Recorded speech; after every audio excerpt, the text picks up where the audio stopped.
Hello everyone, this is Shalini. Welcome to the legal lens. आज की इस वीडियो में हमने जो प्रीवियस लेक्चर में डिस्कस किया था हिस्ट्री के क्वेश्चंस को, वन लाइनर क्वेश्चन को, उसे ही हम कंटिन्यू करेंगे।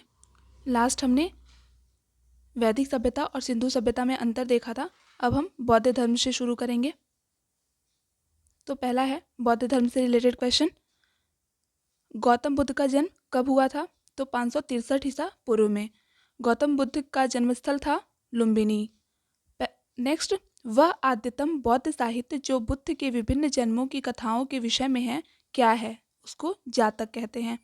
त्रिपिटक धर्म ग्रंथ है बौद्धियों का। नेक्स्ट क्वेश्चन है, बुद्ध ने किस स्थान पर महापरिनिर्वाण मृत्यु प्राप्त किया था? तो कुशीनगर में। ये उत्तर प्रदेश में स्थित है। नेक्स्ट है, भारत में सबसे प्राचीन विहार है नालंदा। बुद्ध की मृत्यु के बाद प्रथम बौद्ध संगीति की अध्यक्षता किसने की थी? महाकश्यप ने। नेक्स्ट है, नागार्जुन कौन थे? एक बौद्ध दार्शनिक थे। किस नगर में प्रथम बौद्ध संगीति सभा आयोजित की गई थी? तो राजगृह में। नेक्स्ट है, अष्टांगिक मार्ग का संकल्पना अंग है धर्म चक्र परिवर्तन सुत्त के विषय वस्तु का। नेक्स्ट क्वेश्चन है, मिलिंद पन्हु राजा मिलिंद और किस बौद्ध भिक्षु के मध्य संवाद के रूप में है? तो वो बौद्ध भिक्षु नागसेन थे। नेक्स्ट है, महायान बौद्ध धर्म में बोधिसत्व अवलोकितेश्वर को और किस अन्य नाम से जानते हैं? तो पद पाड़ी के नाम से जानते हैं। बौद्ध धर्म तथा जैन धर्म दोनों ही विश्वास करते हैं कि कर्म और पुनर्जन्म के सिद्धांत सही हैं। नेक्स्ट है, कनिष्क के शासनकाल में चतुर्थ बौद्ध संगीति सभा किस नगर में आयोजित की गई थी? तो कुंडलवन कश्मीर में। नेक्स्ट है, तृतीय बौद्ध संगीति कहाँ आयोजित हुई? पाटलिपुत्र में। गौतम बुद्ध का गुरु कौन था? आलार कलाप। बुद्ध में वैराग्य भावना किन 4 दृश्यों के कारण बलवती हुई? बूढ़ा, रोगी, लाश और सन्यासी को देखकर। नेक्स्ट है, बुद्ध ने सर्वाधिक उपदेश कहाँ दिए? तो श्रावस्ती में। बौद्ध शिक्षा का केंद्र था विक्रमशिला। भारत में सबसे बड़ा बौद्ध स्तूप कहाँ स्थित है? सांची में। सांची मध्य प्रदेश में है। किस शासक ने बौद्धों के लिए विख्यात विक्रमशिला विश्वविद्यालय की स्थापना की थी? तो धर्मपाल ने की थी। किसके द्वारा तृतीय बौद्ध संगीति को संरक्षण प्रदान किया गया था? अशोक के द्वारा। नेक्स्ट क्वेश्चन है, बौद्ध धर्म पीटकों की रचना किस भाषा में की गई थी? तो पाली भाषा में। नेक्स्ट है, कश्मीर में कनिष्क के शासनकाल में जो बौद्ध संगीति आयोजित हुई थी उसकी अध्यक्षता किसने की थी? वसुमित्र ने। नेक्स्ट है, मठ मंदिर और स्तूप किस धर्म से संबंधित हैं? बौद्ध धर्म से। आगे है, बौद्ध धर्म और जैन धर्म दोनों के उपदेश किसके शासनकाल में दिए गए थे? बिंबिसार के। नेक्स्ट है, गौतम बुद्ध ने अपना प्रथम उपदेश कहाँ दिया था? सारनाथ में। बौद्ध धर्म ग्रहण करने वाली पहली महिला कौन थी? महाप्रजापति गौतमी। बोध गया स्थित है बिहार में। जातक किसका ग्रंथ है? बौद्धों का। सिद्धार्थ, जिनका नाम बुद्ध है, को ज्ञान प्राप्ति कहाँ से हुई? गया से। सारनाथ में बुद्ध का प्रथम प्रवचन कहलाता है धर्म चक्र प्रवर्तन। नेक्स्ट है, बौद्ध धर्म ने समाज के किन वर्गों पर महत्वपूर्ण प्रभाव डाला? महिला और शूद्र पर। बुद्ध के गृह त्याग का प्रतीक है घोड़ा। गौतम बुद्ध द्वारा भिक्षुणी संघ की स्थापना कहाँ की गई थी? कपिल वस्तु में। नेक्स्ट है, सर्वप्रथम शून्यवाद या शून्यता का सिद्धांत का प्रतिपादन करने वाले बौद्ध दार्शनिक का नाम है नागार्जुन। किस शासक के शासनकाल में नेपाल में बौद्ध धर्म का गमन हुआ था? अशोक के। सांची क्यों विख्यात है? सबसे बड़ा बौद्ध स्तूप यहाँ पे स्थित है। नेक्स्ट है, किस भाषा का ज़्यादा प्रयोग बौद्धवाद के प्रचार के लिए किया गया था? पाली भाषा का। कौन बुद्ध के जीवन काल में ही संघ प्रमुख होना चाहता था? देवदत्त। किसे एशिया की रोशनी द लाइट ऑफ एशिया कहा जाता है? गौतम बुद्ध को। अब हम देखेंगे कि बुद्ध के जीवन से जुड़े कुछ प्रतीक। हाथी बुद्ध के गर्भ में आने का प्रतीक है। कमल जन्म का प्रतीक है। सांड उनके यौवनावस्था का प्रतीक है। घोड़ा गृह त्याग का प्रतीक। पीपल ज्ञान का प्रतीक। शेर स्मृति का प्रतीक। पद चिन्ह निर्वाण का प्रतीक, स्तूप मृत्यु का प्रतीक। अब है बौद्ध गौतम बुद्ध के जीवन की घटनाएं। तो 3 प्रमुख घटनाएं थी। पहला महाभिनिष्क्रमण, जिसमें गृह त्याग की घटना है, संबोधि ज्ञान प्राप्त होने की घटना, और धर्म चक्र प्रवर्तन उपदेश देने की घटना।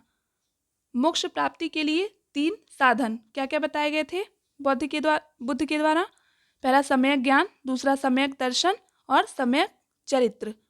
तो सम्यक ज्ञान सच्चा और पूर्ण ज्ञान, सम्यक दर्शन तीर्थकर में पूर्ण विश्वास, और सम्यक चरित्र जैन धर्म के 5 सिद्धांतों का आचरण। अब हम 5 प्रमुख बुद्ध को देखेंगे। पहले हैं कुकुच्छानंद, दूसरे कनक भंजन, तीसरे कश्यप, चौथे शाक्य मुनि गौतम बुद्ध, और 5वें हैं मैत्रेय जो भावी बुद्ध थे। अंतिम बुद्ध सामंत भद्र होंगे। नेक्स्ट है बौद्ध धर्म के त्रिरत्न क्या क्या हैं? बौद्ध, संघ और धम्म। संघ सभा का प्रस्ताव पाठ अनुसावका कहलाता है। संघ में प्रवेश उपसंपदा। अब है जो बुद्ध के अवशेष थे उन्हें 8 भाग में बांटा गया था, और किसने किसने लिया था? मगध नरेश अजातशत्रु, दूसरे वैशाली के लिच्छवी, तीसरे कपिल वस्तु के शाक्य, और चौथे हैं अल्पकप के बुली, रामगिंग के कोलिया, वैद्यद्वीप के ब्राह्मण, पावा और कुशीनगर के मल्ल, और पिपलिवन के मौर्य। तो इन्होंने अवशेष लेकर स्तूप का निर्माण करवाया था। अब हम पढ़ेंगे जैन धर्म के बारे में, जिसमें महावीर स्वामी का जन्म कहाँ हुआ था? तो 540 बीसी में कुंडग्राम में हुआ था। इनकी पत्नी का नाम यशोदा था। महावीर का जन्म किस क्षत्रिय गोत्र में हुआ था? तो जात्रिक में। महावीर की माता कौन थी? त्रिशला। महावीर का मूल नाम था वर्धमान। महावीर की मृत्यु कहाँ हुई थी? पावापुरी में। जैनियों के पहले तीर्थंकर कौन थे? ऋषभदेव। जैन परंपरा के अनुसार जैन धर्म में कुल कितने तीर्थंकर हुए? 24। जैन परंपरा के अनुसार महावीर कौन से तीर्थंकर थे? 24वें। जैन दर्शन के अनुसार सृष्टि की रचना एवं पालन पोषण सार्वभौमिक सत्य से ही हुआ है। जैन समुदाय में पृथक विभाजन के श्वेतांबर संप्रदाय के संस्थापक थे स्थूलभद्र। जैन तीर्थंकर पार्श्वनाथ द्वारा प्रतिपादित 4 महाव्रतों में महावीर स्वामी ने 5वें महाव्रत के रूप में क्या जोड़ा? तो ब्रह्मचर्य। महावीर स्वामी ने अपना पहला प्रवचन पावापुरी में दिया था। साल वृक्ष के नीचे जंभिका ग्राम में नियर ऋजुपालिका नदी के किनारे। नेक्स्ट क्वेश्चन है भगवान महावीर का प्रथम शिष्य कौन था? जमाली। त्रिरत्न सिद्धांत, सम्यक धारणा, सम्यक चरित्र, सम्यक ज्ञान जिस धर्म की महिमा है वह है जैन धर्म। दिलवाड़ा के जैन मंदिरों का निर्माण किसने करवाया था? तो चालुक्यों और सोलंकियों ने। स्यादवाद का सिद्धांत है जैन धर्म का। कौन सबसे पूर्वकालिक जैन धर्म कहलाता है? 14 पूर्व। जैन साहित्य को कहा जाता है आगम। जैन ग्रंथ कल्पसूत्र के रचयिता है भद्र बाहु। अनेकतावाद किसका केंद्रीय सिद्धांत एवं दर्शन है? जैन मत का। महान धार्मिक घटना महामस्तकाभिषेक किससे संबंधित है और किसके लिए की जाती है? तो बाहुबली के लिए। प्रथम जैन महासभा का आयोजन कहाँ हुआ था? पाटलिपुत्र में। द्वितीय जैन महासभा का आयोजन आबू में हुआ था। जैन साहित्य का संकलन किस भाषा व लिपि में है? प्राकृत और अर्ध मागधी में। हेलियोडोरस का बेसनगर अभिलेख संदर्भित है केवल वासुदेव से। आजीवक संप्रदाय के संस्थापक कौन थे? मक्खली गोसाल। भागवत संप्रदाय के विकास में किसका योगदान अत्यधिक था? हिंद यूनानी का। नेक्स्ट है वासुदेव कृष्ण की पूजा सर्वप्रथम किसने आरंभ की? सातवतों ने। नेक्स्ट है प्राचीनतम विश्वविद्यालय कौन था? नालंदा। अब हम देखेंगे महावीर स्वामी से संबंधित कुछ महत्वपूर्ण तथ्य। पहला है सिद्धार्थ महावीर स्वामी के पिता का नाम था। त्रिशला महावीर स्वामी की माता का नाम। यशोदा महावीर स्वामी की पत्नी का नाम। प्रियदर्शना महावीर स्वामी की पुत्री का नाम। जमाली महावीर स्वामी के दामाद थे। अब हम देख लेते हैं कि जैन धर्म में कौन कौन से 24 तीर्थंकर हुए थे। तो पहले हैं ऋषभदेव, दूसरे अजीतनाथ, तीसरे संभवनाथ, चौथे अभिनंदन स्वामी, पांचवें सुमितनाथ, छठवें पदम प्रभु, सातवें सुपार्श्वनाथ, आठवें चंद्र प्रभु, नवें सुविधिनाथ, 10वें हैं सीलतनाथ, 11वें श्रेयासनाथ, 12वें वासुपूज्यनाथ, 13वें हैं विमलनाथ, 14 अनंतनाथ, 15वें धर्मनाथ, 16वें शांतिनाथ, 17वें कुंथु, 18वें अमरनाथ, 19वें मल्लीनाथ, 20वें सुब्रतनाथ, 21वें नेमीनाम, 22वें अरिष्ट नेमी, 23वें पार्श्वनाथ और 24वें महावीर स्वामी। अब आता है महाजनपद काल। पहला है पाली ग्रंथों में गांव के मुखिया को क्या कहा गया है। तो भोजक या ग्राम भोजक। उज्जैन का प्राचीन नाम क्या था। अवंतिका। नंद वंश का संस्थापक कौन था। महापद्मनंद। प्राचीन काल में पहला विदेशी आक्रमण किसके द्वारा किया गया था। ईरानियों द्वारा। नेक्स्ट क्वेश्चन है सिकंदर ने भारत पर कब आक्रमण किया। 328 ईसा पूर्व में। हर्यक वंश के किस शासक को कुड़िक कहा जाता था। अजात शत्रु को। किस शासक ने गंगा एवं सोन नदियों के संगम पर पाटलिपुत्र नामक नगर की स्थापना की थी। उदयन ने। 323 ईसा पूर्व में सिकंदर महान की मृत्यु हुई थी बेबीलोन में। नेक्स्ट क्वेश्चन है सिकंदर महान एवं पोरस पुरु की सेनाओं ने किस नदी के आमने सामने वाले तटों पर पड़ाव डाला हुआ था। झेलम नदी के। किस प्रकार का मृदभांड भारत के द्वितीय नगरीकरण शहरीकरण के प्रारंभ का प्रतीक माना गया है। उत्तरी काले पॉलिशकृत बर्तन। मगध की प्रथम राजधानी कौन सी थी। गिरिव्रज या राजगृह। किस शासक द्वारा सर्वप्रथम पाटलिपुत्र का राजधानी के रूप में चयन किया गया। उदयन द्वारा। 16 महाजनपदों की सूची उपलब्ध है अंगुत्तर निकाय में। मगध का कौन सा राजा सिकंदर महान का समकालीन था। घनानंद। प्रथम मगध साम्राज्य का उत्कर्ष किस सदी में हुआ था। 6ठी सदी में।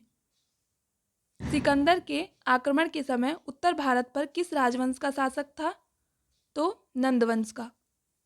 ईसा पूर्व 6ठी सदी में प्रारंभ में भारत का सर्वाधिक शक्तिशाली नगर राज्य था मगध।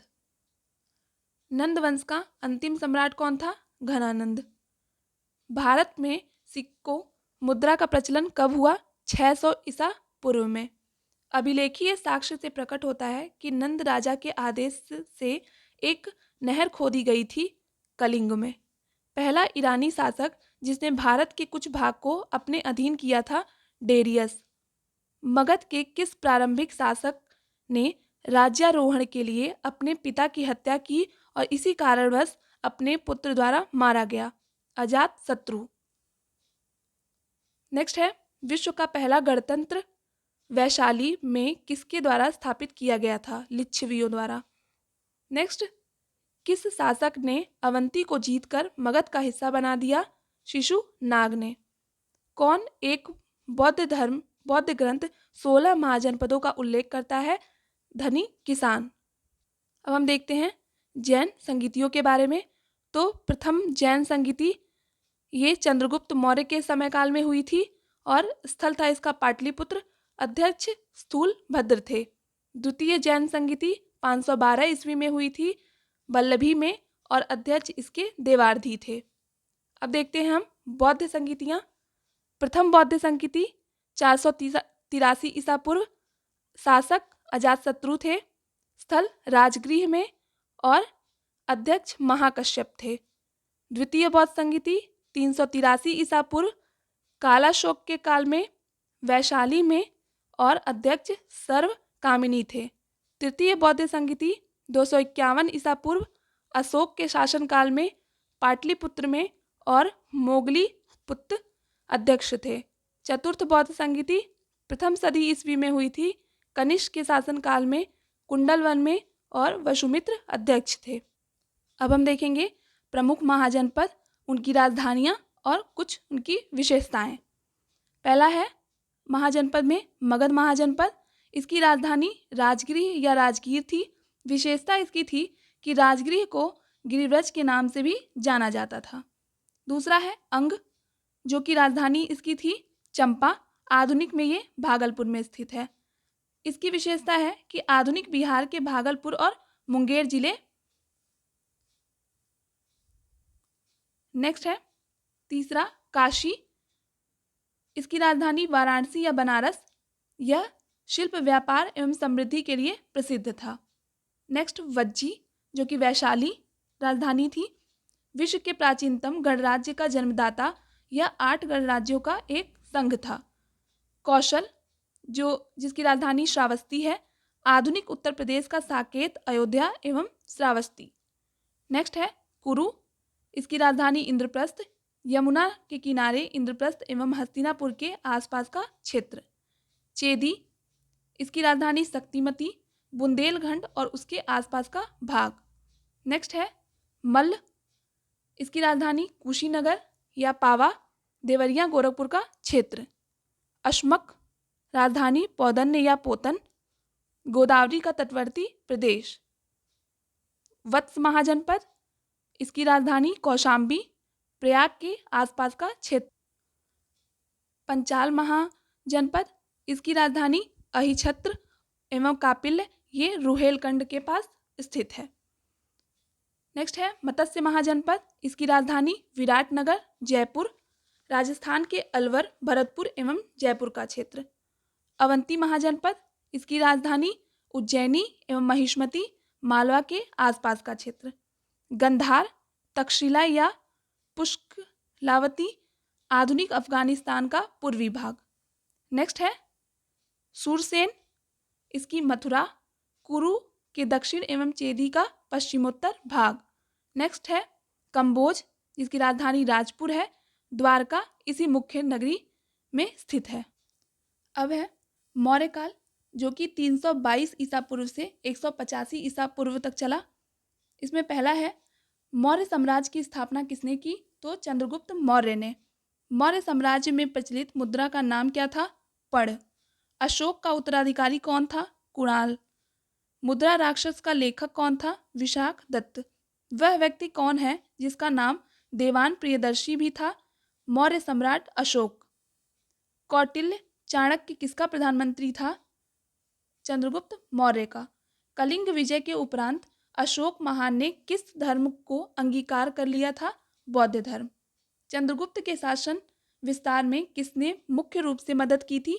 चाणक्य ने। सांची किस कला व मूर्तिकला का निरूपण करता है? बौद्ध। सम्राट अशोक की वह पत्नी कौन थी जिसने उसको प्रभावित किया था? कारुवाकी।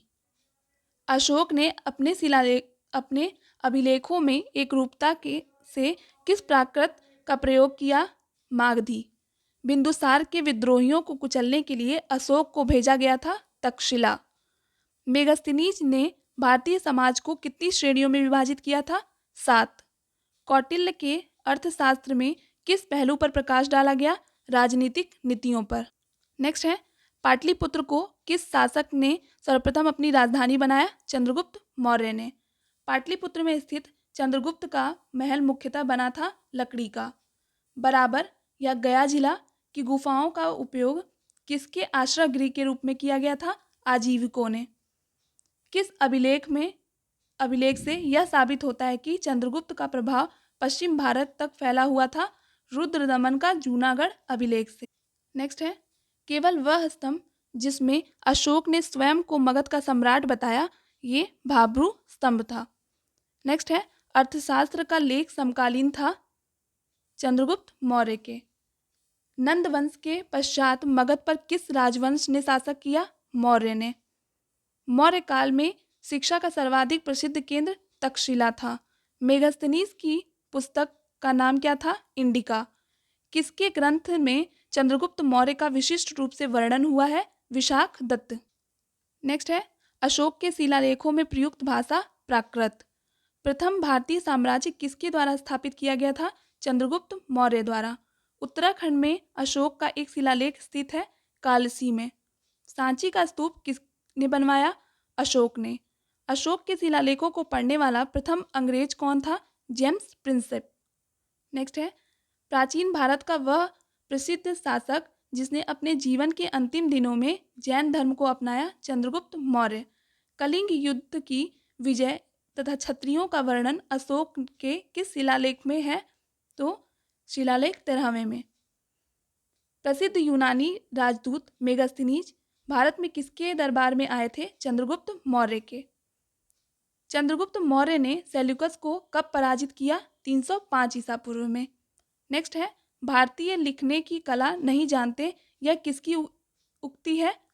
मेगास्थनीज की। मौर्य काल में गुप्तचरों को क्या कहा जाता था? गुड़ पुरुष। अशोक का समकालीन तुर्मै कहाँ का राजा था? मिस्र का। किस ग्रंथ में शूद्रों के लिए आर्य शब्द का प्रयोग हुआ है? अर्थशास्त्र में।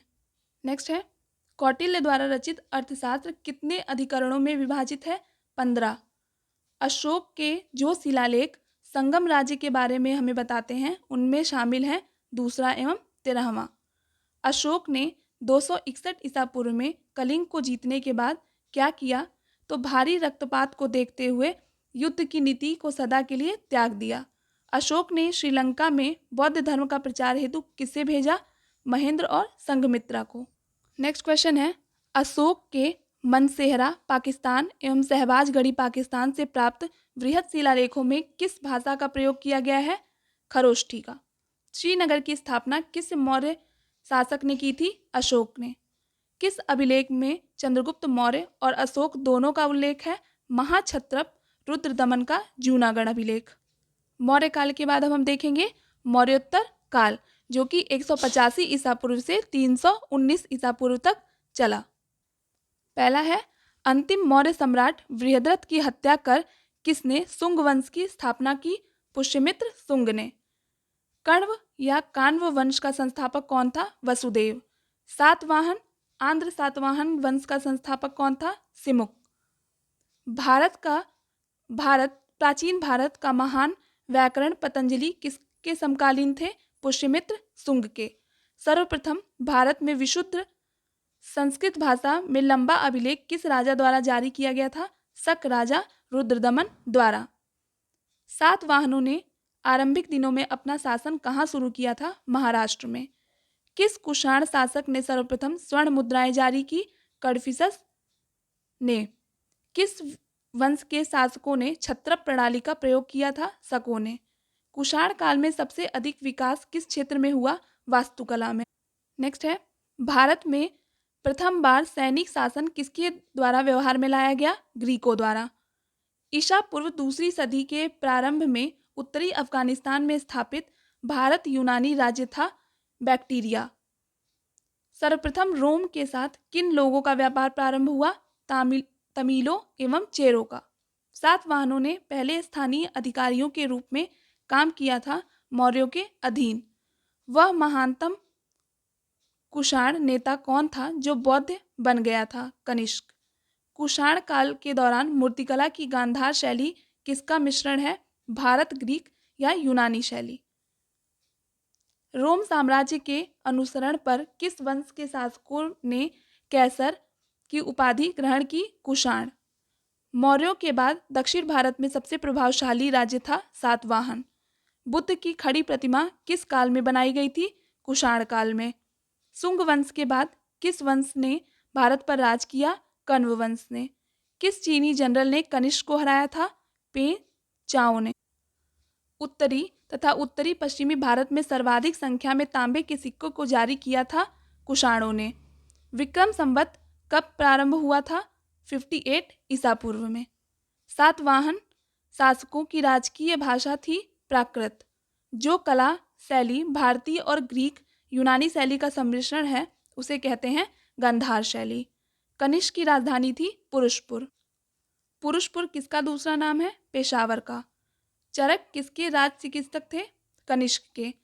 तक्षशिला के प्रसिद्ध स्थल होने का कारण था गंधार। भारत में सर्वप्रथम स्वर्ण मुद्राएं किसने चलाई? इंडो बैक्ट्रियन ने। किस संग्रहालय ने कुशाकालीन मूर्तियों का संग्रह अधिक मात्रा में है? मथुरा संग्रहालय में। किस वंश के शासकों ने ब्राह्मणों एवं बौद्ध भिक्षुओं को करमुक्त भूमि या गांव भूमि अनुदान देने की प्रथा आरंभ की? सातवाहन वंश ने।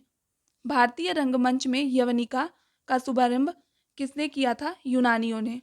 भारतीयों के महान रेशम मार्ग सिल्क रूट किसने आरंभ किए? कनिष्क ने। शक संवत का प्रारंभ किस सम्राट के शासनकाल में? 78 ईस्वी से हुआ, कनिष्क के शासनकाल में। तक्षशिला स्थित है भारत में। प्राचीन काल में कलिंग का महान शासक कौन था? खारवेल। अब हम देखते हैं कि मौर्य प्रशासन में कुछ मंत्रियों को और उनको क्या उनके काम दिए गए थे, तो उसके बारे में। पहला है केंद्रीय अधिकारी तंत्र। सबसे ऊंचे अधिकारी तीर्थ कहलाते थे। 18 तीर्थ थे जिनमें प्रमुख थे। पहला है समाहर्ता, इनका काम था राजस्व विभाग का प्रधान अधिकारी। सन्निधाता, ये कोषाध्यक्ष थे। प्रदेष्टा, फौजदारी। नायक, सेना का संचालन करते थे। कर्मांतिक, उद्योग धंधों का प्रधान निरीक्षक। व्यवहारिक, दीवानी न्यायालयों का न्यायाधीश। नेक्स्ट थे दंडपाल, ये सेना की सामग्रियों को जुटाने वाला प्रधान अधिकारी था। अंतपाल, सीमावर्ती दुर्गों का रक्षक। नागरक, नगर का प्रमुख अधिकारी। प्रशासक, राजकीय कागजातों को सुरक्षा रखने वाला तथा राजकीय आज्ञाओं को लिपिबद्ध करने वाला प्रधान अधिकारी। दौवारिक, राजमहल की देखभाल करने वाला। अंतवर्षिक, सम्राट की अंगरक्षक सेना का प्रधान। पौर, राजधानी का शासक। अब है मौर्यकालीन शिलालेख। शाहबाजगढ़ी शिलालेख, इसकी खोज 1836 में हुई थी। यह खरोष्टी लिपि में है। फिर है मानसेहरा, 1889, खरोष्टी लिपि में। गिरनार शिलालेख 1822 में, ब्राह्मी लिपि। धौली 1837 में, यह भी ब्राह्मी लिपि में है। कालसी शिलालेख 1837, ब्राह्मी लिपि में।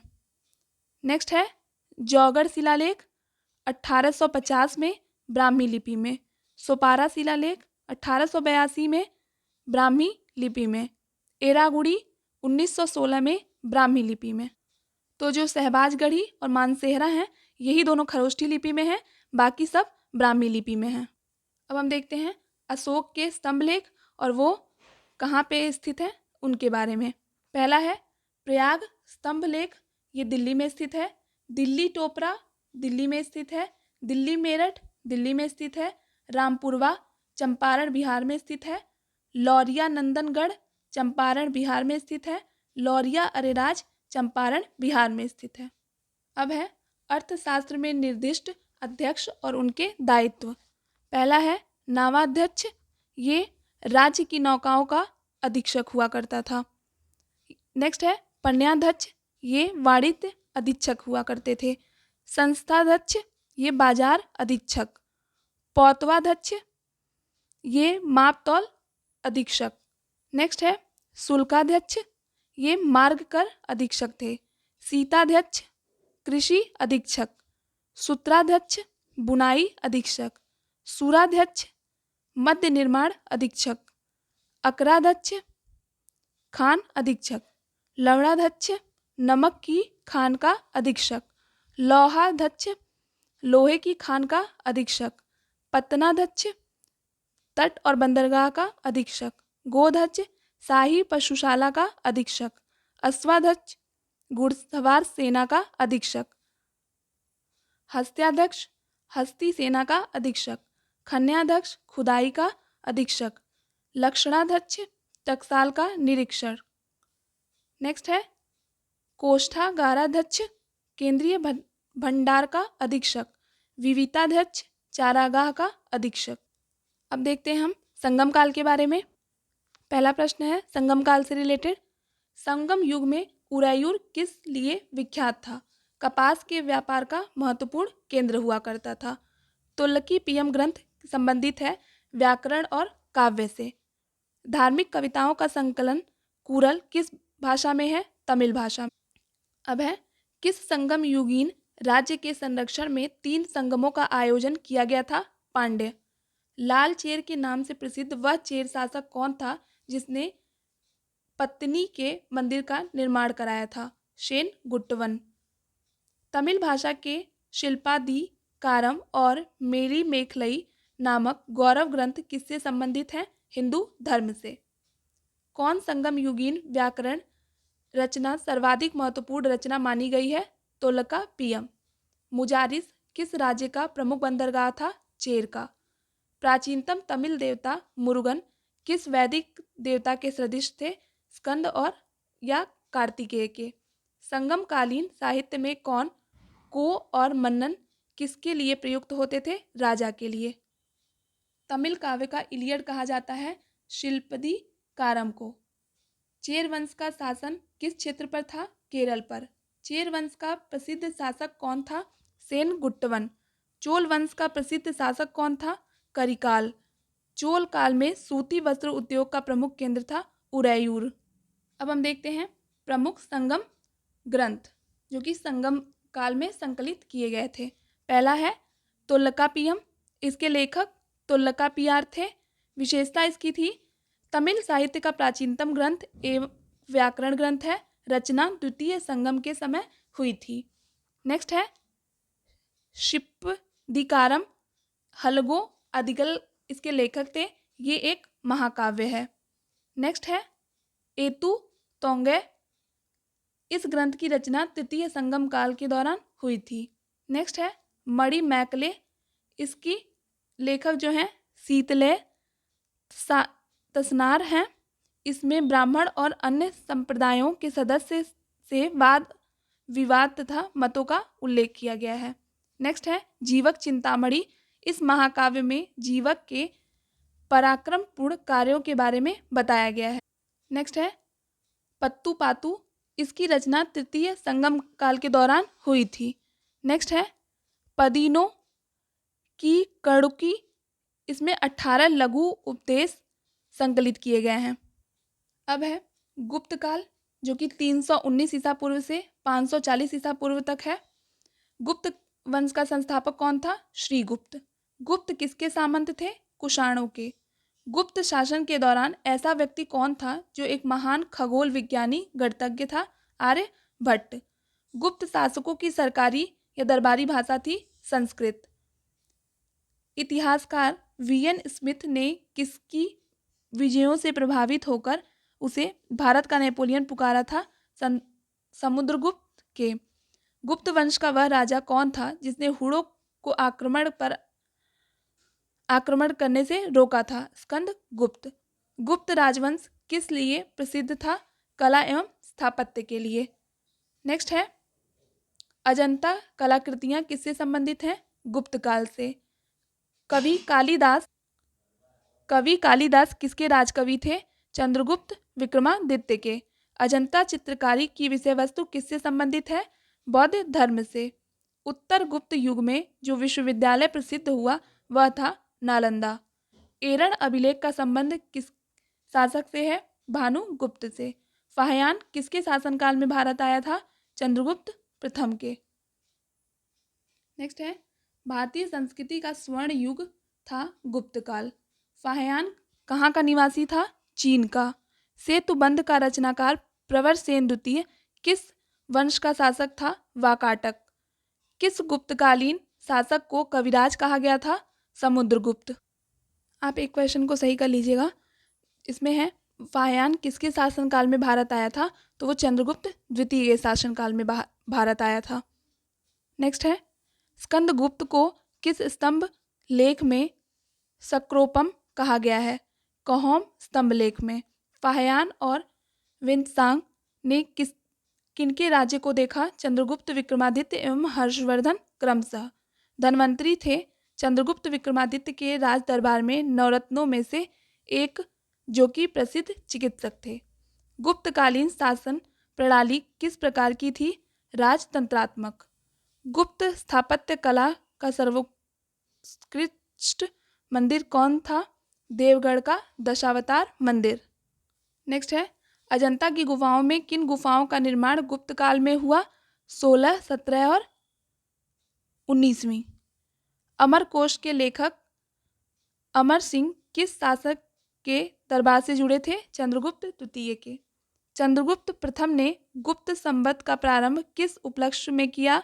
अपने राज्यारोहण के स्मारक के रूप में।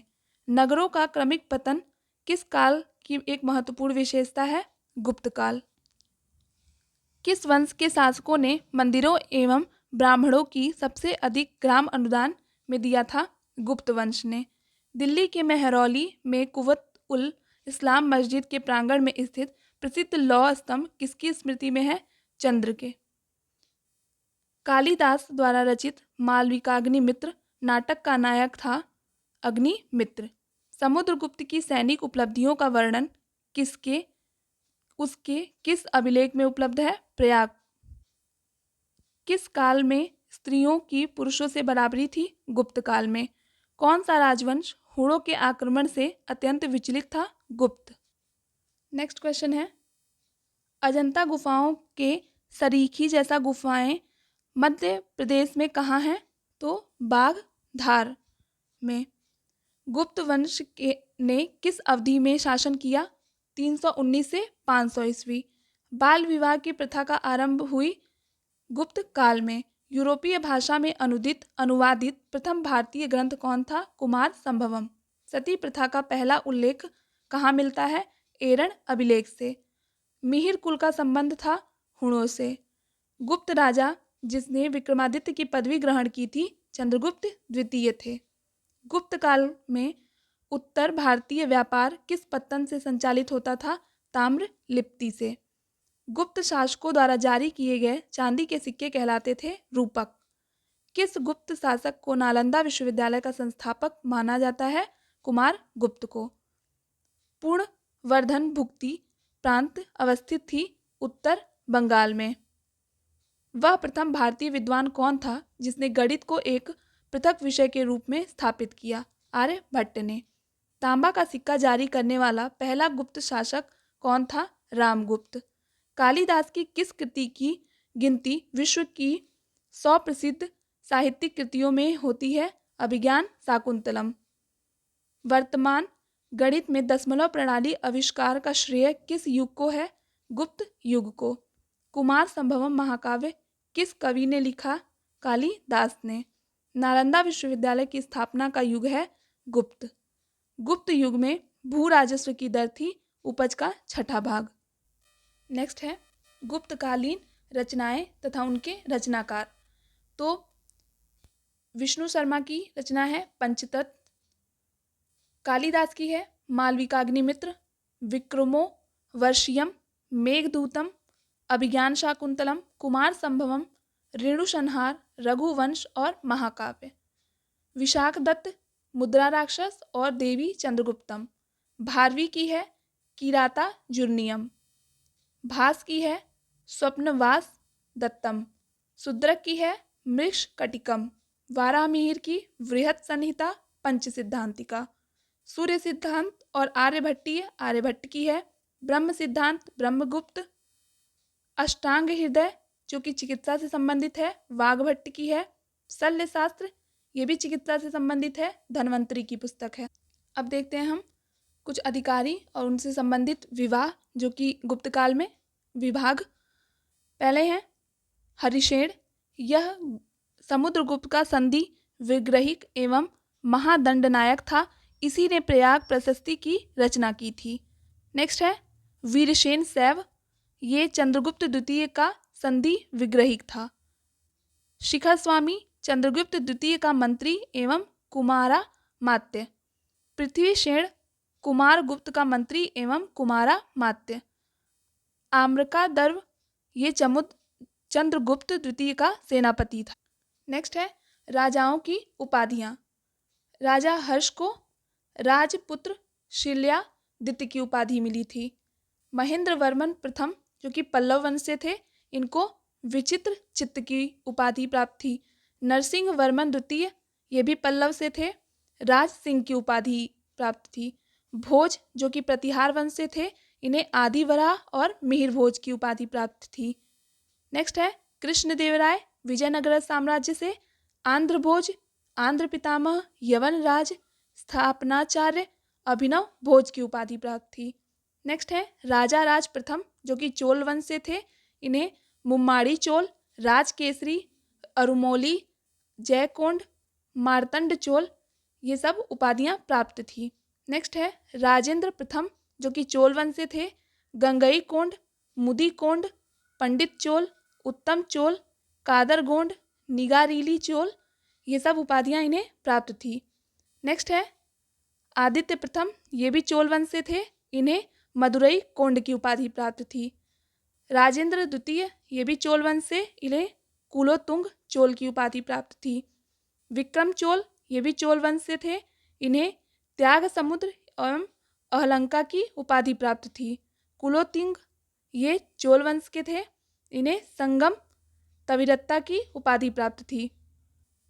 नेक्स्ट है देवराय द्वितीय, ये विजयनगर साम्राज्य से थे, इन्हें गज बेटकार, इमादी देवराय, प्रोण देवराय की उपाधि प्राप्त थी।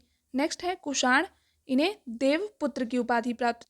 अब नेक्स्ट आता है प्रसिद्ध विद्वान एवं उनके संरक्षक। उदयराज, इनके संरक्षक गुजरात का महमूद बेगड़ा। हेमचंद्र, कुमारपाल या अहनीलवाड़ के चालुक्य। नागार्जुन, इनके संरक्षक कनिष्क। अमर सिंह, चंद्रगुप्त विक्रमादित्य के। रवि कीर्ति, पुलकेशिन द्वितीय, चालुक्य, बदामी से। नेक्स्ट है वाकपति राज, ये कन्नौज के यशोवर्मन। भवभूति, इनके कन्नौज के यशोवर्मन। हरिशेण के समुद्रगुप्त। राजशेखर के महेंद्रपाल और महिपाल गुर्जर प्रतिहार से। सोमदेव के पृथ्वीराज तृतीय। चंद्रबरदाई के पृथ्वीराज चौहान। नेक्स्ट है विज्ञानेश्वर के विक्रमादित्य षष्टम कल्याणी का चालुक्य। लक्ष्मीधर के गोविंद चंद्र कन्नौज शासक थे। श्रीहर्ष के जयचंद्र कन्नौज से। कल्हड़ के हर्ष कश्मीर से। फिरदौसी के महमूद गजनी। अमीर खुसरो के बलबन से अलाउद्दीन खिलजी तक। तो ये वीडियो हम यहीं पे एंड करते हैं। नेक्स्ट में हम गुप्तोत्तर काल के बारे में डिस्कस करेंगे। तब तक के लिए keep preparing, keep learning, keep shining. All the best. Thank you.